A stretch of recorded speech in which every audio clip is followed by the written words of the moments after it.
नमस्कार मित्रांनो. मुंबईच्या राजकारणात आज एक ऐतिहासिक वळण आलेलं आहे.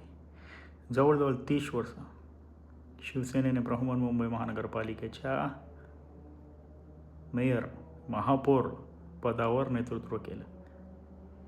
मेयर ही खूप मोठी पोझिशन आहे. ओके, ही केवळ सत्ता नव्हती तर मुंबईची अस्मिता, मराठी माणसांचा आवाज आणि स्थानिक नेतृत्वाचं प्रतीक होते. पण काळ बदलतो. लोकशाहीत कोणतीही सत्ता कायमची नसते. 2026च्या निवडणुकीने हे पुन्हा एकदा सिद्ध केलं आहे. जनतेचा कौल सर्वोच्च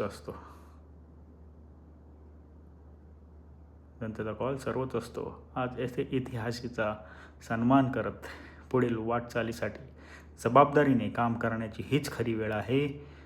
तर तुमच्या मतीने कोण हे महापौरची सीट घेऊन जातो हे नक्कीच कमेंट करा आणि सगळ्यांना कळवून द्या. जय हिंद, जय महाराष्ट्र.